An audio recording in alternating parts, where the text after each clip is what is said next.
Hey, good morning. Hello, Larissa. Hi, Dad. Thank you for joining me at such an early hour.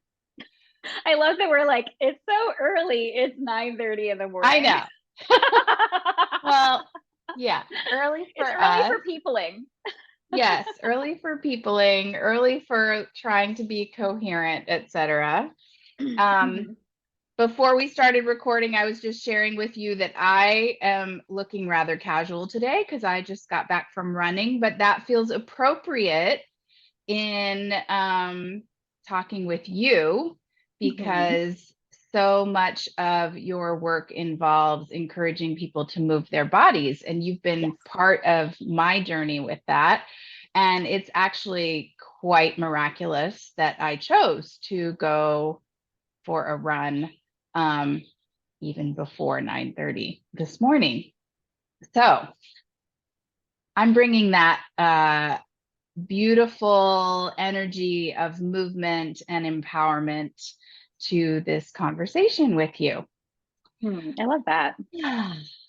So I'm Deb Shine Valentine. I didn't say that at the beginning for anybody who doesn't know who I am, who's watching this. And I'm the primary author and editor of the book Feel Better, Do Better, a guide for people who want to change the world, but sometimes have trouble making it to lunch. And the book has 8 contributing authors, and Larissa Parson is one of them. And Larissa, I'm going to let you say a little bit about anything you want to say about you, other than what I already said, which is about helping people move their bodies. Tell us a little more. So I'm Larissa Parson. Let's see. I am a writer. I've been a podcaster. I'm a movement teacher. I'm a coach. A mom to two neurospicy kids, and have recently uncovered how neurospicy I am. And just a lot. There's a lot of journey going on in my life right now, I think. Um, Yeah. yeah, I think that's all I'm going to say about That's myself right now. beautiful. Yeah, thank you so much. So, we're just going to talk a little bit about this book. And my first question for you is just why? You have a million things going on, as is evident from your introduction. Why did you want to be part of this project?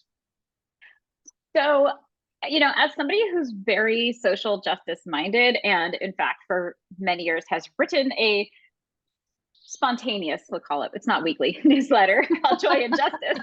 Um, I really resonated with the idea of like, let's put together a compendium of ideas for folks who want to create a more just world, but also are struggling on the individual level with the ways that the oppressive systems we live under make us feel in our bodies. So that's why I wanted I to do it. thank you. I love how you put that into words. I'm definitely going to need to quote you on that. It's such a beautiful description of what we were desiring as we pulled Yeah. this together. And I didn't mention this, but all of the contributing authors are Black, Indigenous, or people of color. And that was intentional because when I first had the idea for the book, I wasn't sure. Like, coming from me, is this going to work for everybody? Is it for everybody? Is it especially for white people working in social justice? And I had a couple people read it and say, no, this should be for everybody. And we decided Mm-hmm. if it was going to be for everybody, it needed a lot more voices than just mine. Yeah. Um, so, really excited to have yours be one of them. I mean, that's one of the things I really appreciate about you, Deb, and the way that you do your work is that you're always looking to like, how can I make this actually more equitable as opposed to like calling it equitable and calling it Oh, equity work, you know? thank you. Always a work in progress, and so grateful for the people that I get to meet and work with because of that way of being. It's just the most delightful way of being. I don't know why anybody would want to do it any other way. So, your essay is especially about joy and justice. Mhm. Is there a little nugget that you would want to give to listeners from that very broadly described topic of your essay? I mean, I think the basic point is that you can't do justice work when you feel like crap about yourself all the time. Like you can feel like crap. We're all allowed to have bad days and feel crappy. We're all allowed to have feelings.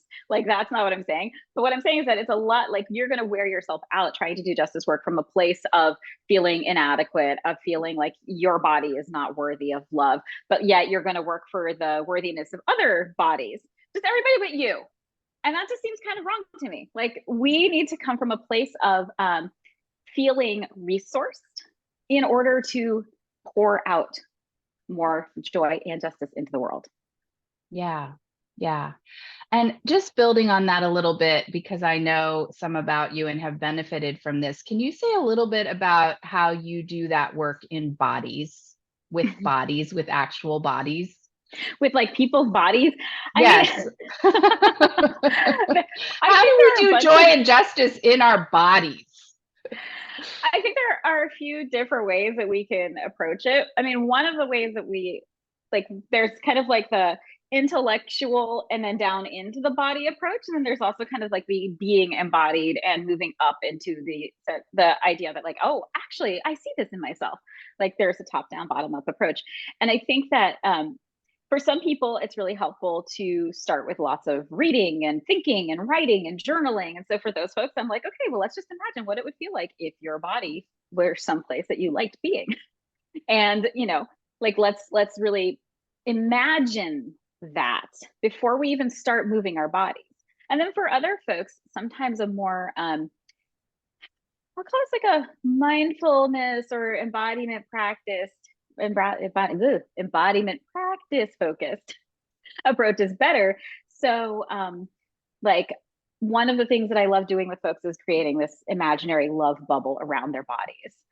And when we make the love bubble, it's a lot of imagery. It's a lot of like, let's picture this thing. You get to make it look however you want. What's most important about that is that we really focus on is there anything that feels like it doesn't belong? It gets to come into the bubble too. So that feeling that you don't like having gets to be inside the bubble. It gets to be part of the love bubble that surrounds you. And you don't have to ever put the bubble away. You can put it in your pocket and take it with you. It doesn't have to be something that just like only exists when I'm coaching you through it. So for some folks that can be really resonant. And then and like maybe one other way I would say is that just moving our bodies with the intention of thinking, this feels good.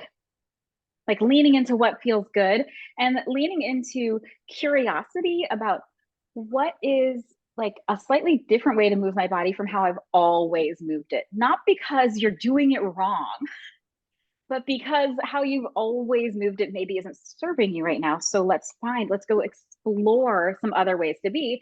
And then I think that, you know, that curiosity and sense of exploration and just noticing and paying attention to our bodies is very relevant when it comes to really deconstructing systems of oppression, because we have to notice where we're feeling them. We have to notice where it's showing up in the world, and we have to pay attention to how can we do this a little differently to make the world better, just like moving your body. Oh my gosh, there was so much in there. That was a lot. Thank you so much. So I'm going to put a plug in for Feel Better, Do Better Together, the group coaching program that's coming up based on that, because there is more Larissa in both of these forms coming in that program. So she will be doing future writing, which is that top down, imagine possibilities kind of practice. And she will be doing embodied joy practices. And that I love that you highlight, among the many things you just said that I love, highlighting this idea of leaning into noticing what feels good in your body. And I think that is also so important when we're doing any kind of social justice work or looking at the systems we want to change. It's so easy to get focused on what is not feeling good and what we don't want and what we want to get rid of.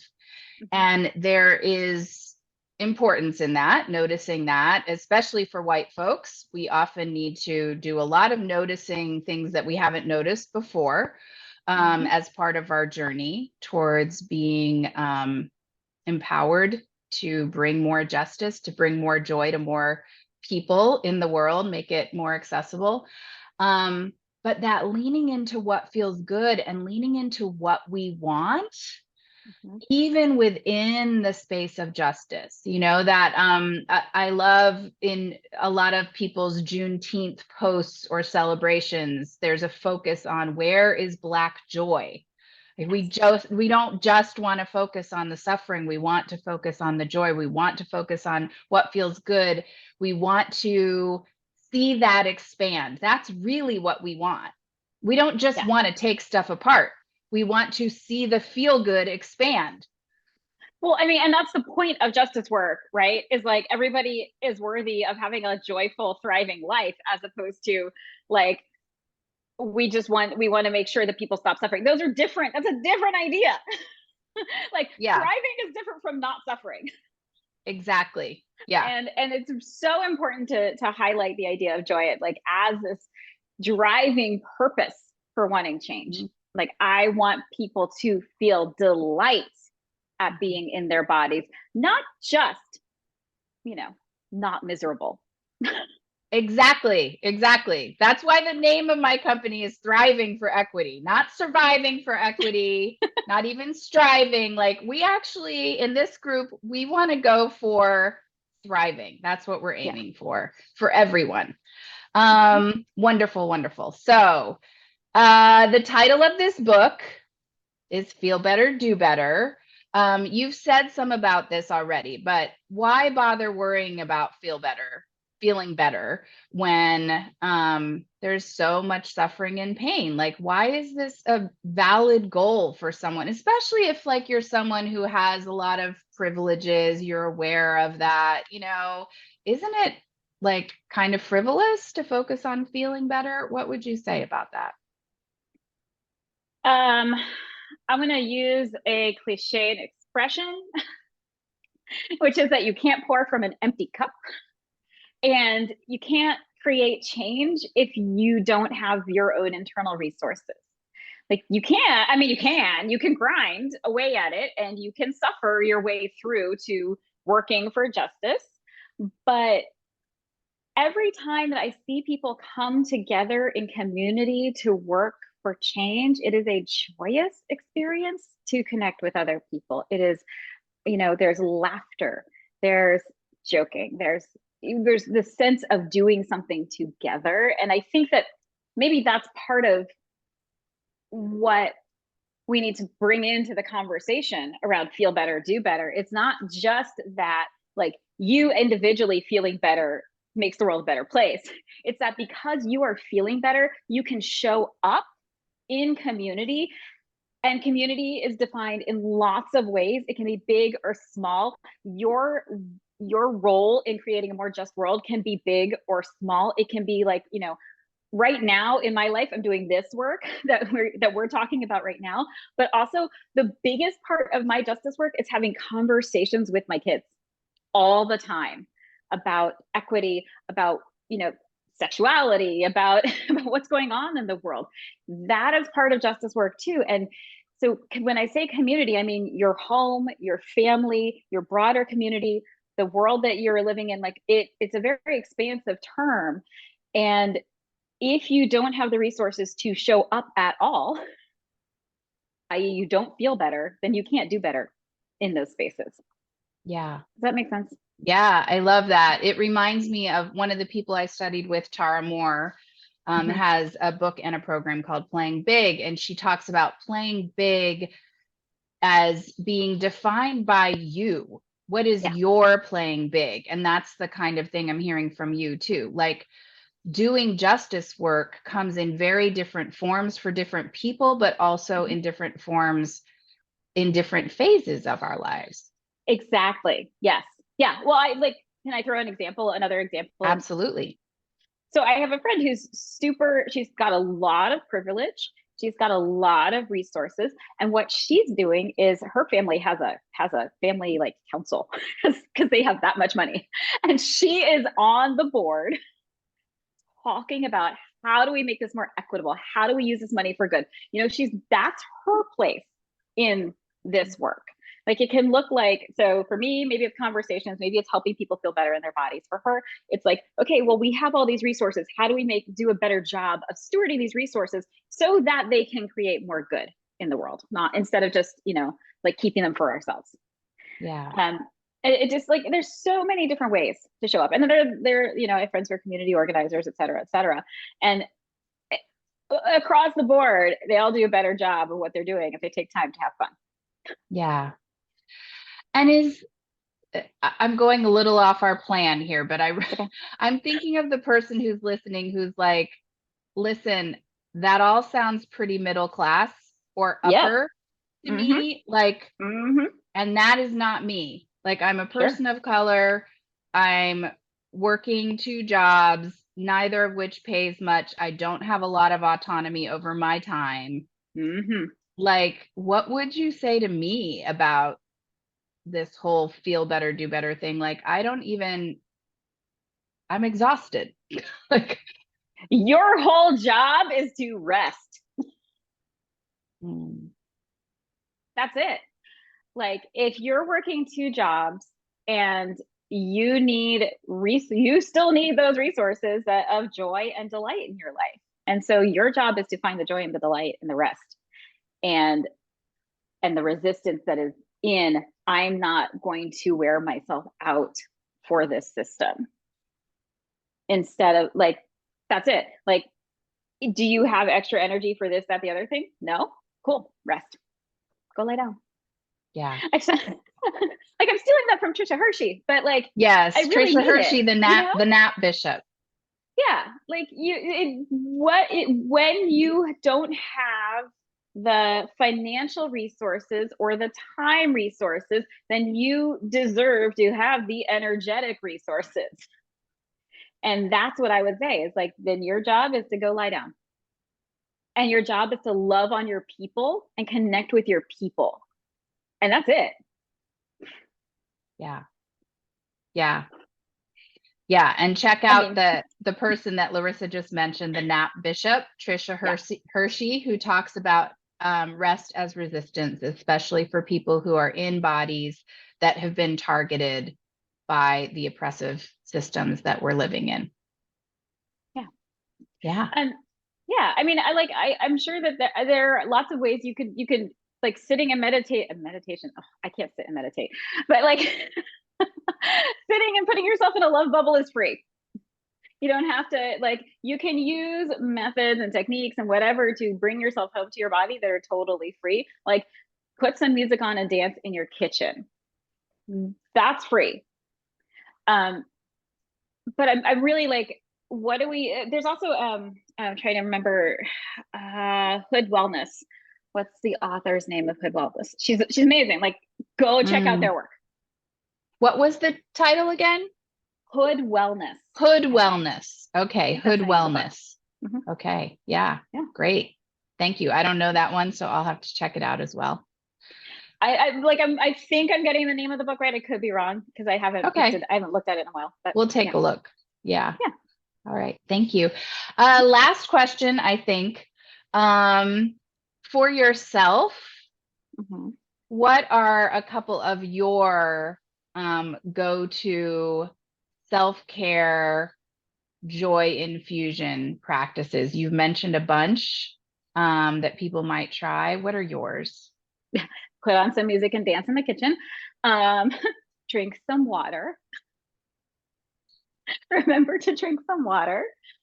Um, I really love practices that don't require a lot of prep time and thinking and having to like schedule it in because my life is hectic and I don't do well with like, oh, I have to set 30 minutes aside to work out.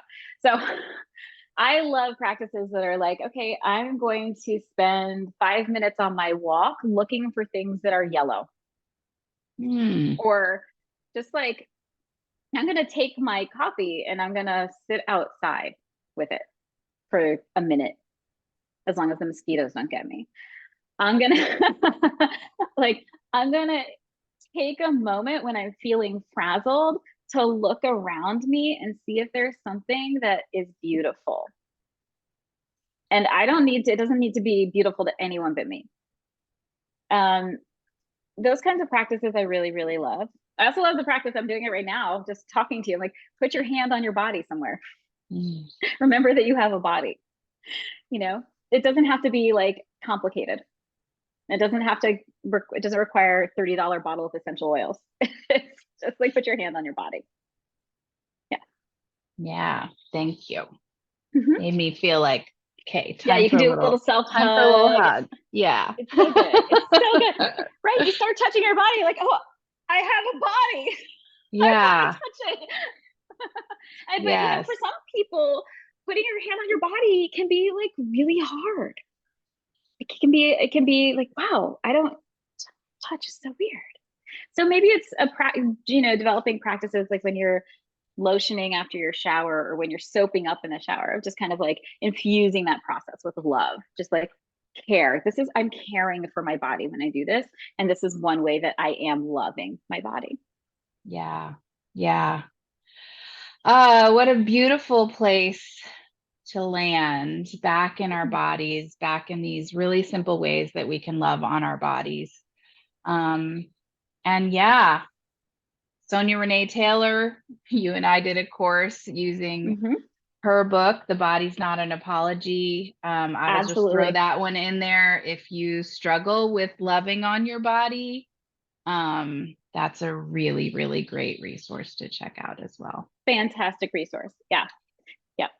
And we have some more ideas in Feel Better, Do Better as well. Yes. So we'd love for you to grab a copy or join us in Feel Better, Do Better Together, which is going to be, and it is intentionally, we are centering the experiences of women and Black folks in the space. It's being co-created by Marquita Davis and me. Larissa, as I mentioned, will be leading embodied joy and future writing classes. And we have our elder, Joyce Washington, leading some BIPOC only mentoring sessions. And who knows what else will come.